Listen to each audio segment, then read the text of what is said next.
който се казва Светослав. Здравей! Здравей! Какво обеща ти да ни изпълниш тук на публиката?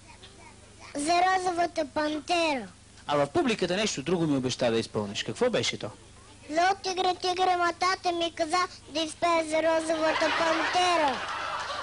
Сега, остави го, тате, аз искам да те попитам на тебе, кое ти е по-приятно. За розовата пантера или за тигре, тигре? За розовата пантера. Това по-ти е приятно. Да. Добре, сега вземи микрофона и това, което ти е най-приятно за розовата пантера, го изпълни по най-артистичния начин. Давай! О, тигре, тигре, имаш ли пари?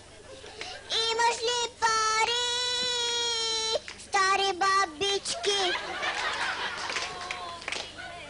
О, тигре, тигре, имаш ли пари?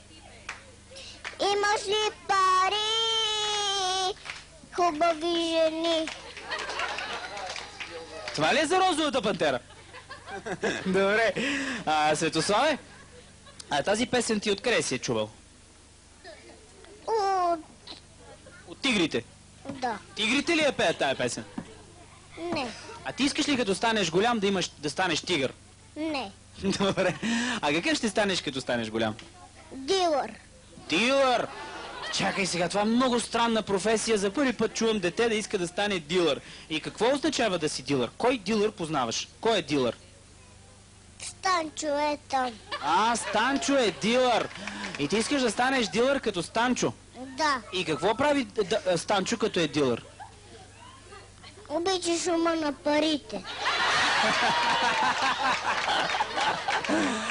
Какъв е шума на парите? Ти чува ли си как шумят парите? Не. Той ти е разказвал, Да. че обичаш шума на парите. И ти защо искаш да станеш дилър? Щото тата ми каза. Значи тати иска да станеш дилър, а не ти. Моля?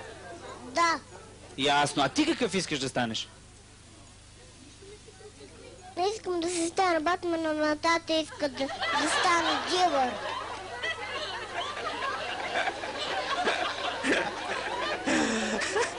Значи, ти всъщност искаш да си станеш Батман, а тати те спира от тази една чудесна професия, нали, Батман, една уважавана професия.